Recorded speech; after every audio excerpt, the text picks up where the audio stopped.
Hello, this is Mr. Hu. Welcome to QuickCalc. And today we're going to learn finding limits graphically and numerically. So first we need to know what is limit, right? This is a definition I give you guys. And basically it means when x approach to some numbers, the whole value of the function approach getting very close to another number. All right, take some time, write this down. And let's take a look at one example. So I give you a complicated one. I don't want to make like simple example, make you feel like you understand it right away. All right. So right here, this is the notation how they write it. Limit x approach to 0, and they give you right here. And this functions, it's a little bit complicated. So how can we solve it? Graphically and then numerically. So graphically, you can type this thing into a graphing calculator. They're gonna give you a graph something like here. Have an empty circle here. All right. So you can notice that there's an empty circle here at x equal to 0. Why is that? Because you can plug in x equal to 0 right here. Try it.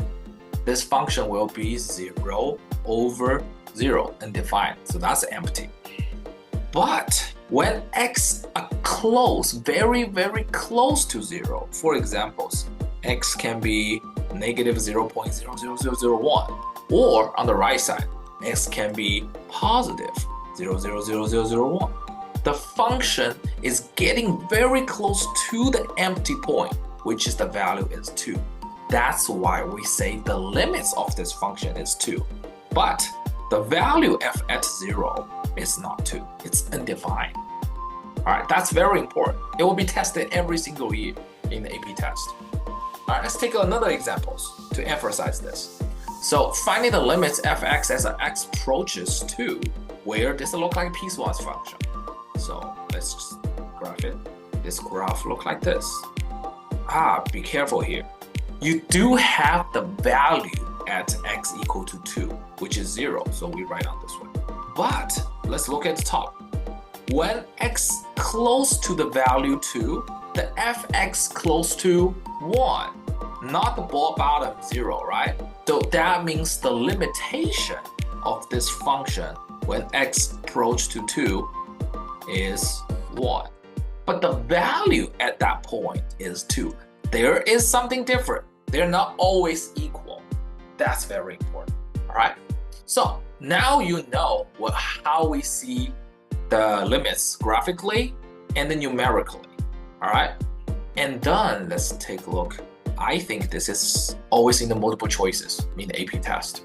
So the limits of this, why it's failed. Take a look at the graph. This graph, you can see that when the left side approach to 0, the value is negative 1. When the right side approach to 0, the value is positive 1. They are not matches. Just like your left hand, your right hand, you put together is not on you, right? So this failed.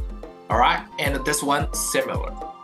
I have a graph look like this. By the way, I'm not genius. I just prepared these graphs I had, okay? So 1 over x squared, the graph look like this. And this approach to infinity when x close to 0. The right side as well. But unfortunately, infinity not equal to infinity. Why is that? I have so much. And what is so much? You also have so much, but you both so much are not the same. So infinity is not equal to infinity. This one is also failed. All right, that's it for today.